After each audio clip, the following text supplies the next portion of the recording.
Texas Democrats are all abuzz about the potential for Congresswoman Jasmine Crockett to run for U.S. Senate, which is the marquee race in Texas next year.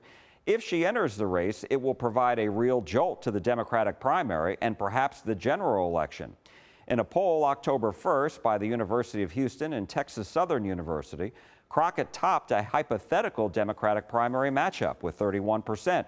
State Representative James Tallarico, who is already in the race, and former Congressman Beto O'Rourke, who is not running, tied for second place with 25%, and former Congressman and Senate candidate Colin Allred had 13%. 6% were unsure.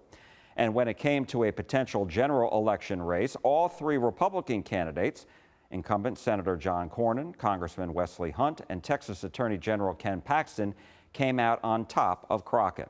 We spoke with SMU political science professor Matthew Wilson about the impact a Crockett run will have on the Democratic primary and on the general election.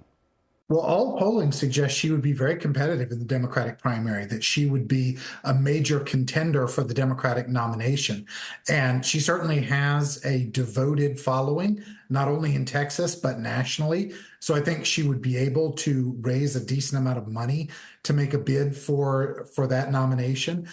Certainly, I think Colin Allred, James Tallarico would prefer to see her not get into the race. That's something that, they would have to reckon with her as a formidable contender. But of course, the calculus for her is not really about winning the Democratic primary. It's if she were to win the Democratic nomination, how credible would her chances be in the general election? And that's perhaps a different story.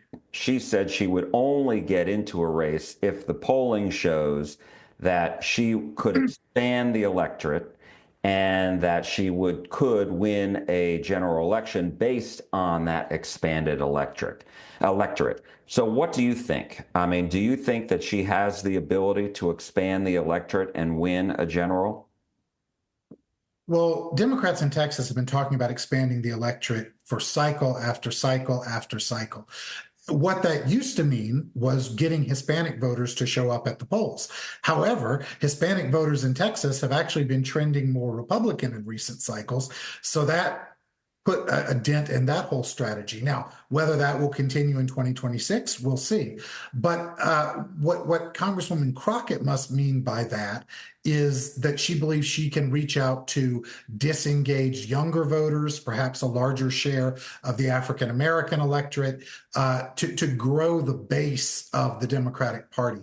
And with what we've seen with somewhat a lackluster Republican turnout in some of the recent races, it is possible that the electorate in 2026 in Texas will look more Democratic than it typically does.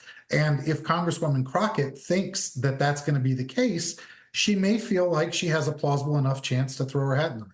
She said that she's not talking about bringing Republicans over to the Democratic side. Mm-hmm. She said she would need people to attract people who have not voted and bring them into the fold. That's right. That would have to be the strategy, because if you're looking for crossover appeal or someone who really clicks with independent or moderate voters, Crockett would not be the way to go. That's not going to be her strategy. That is, either Tallarico or Allred would presumably have more appeal to the center of the electorate.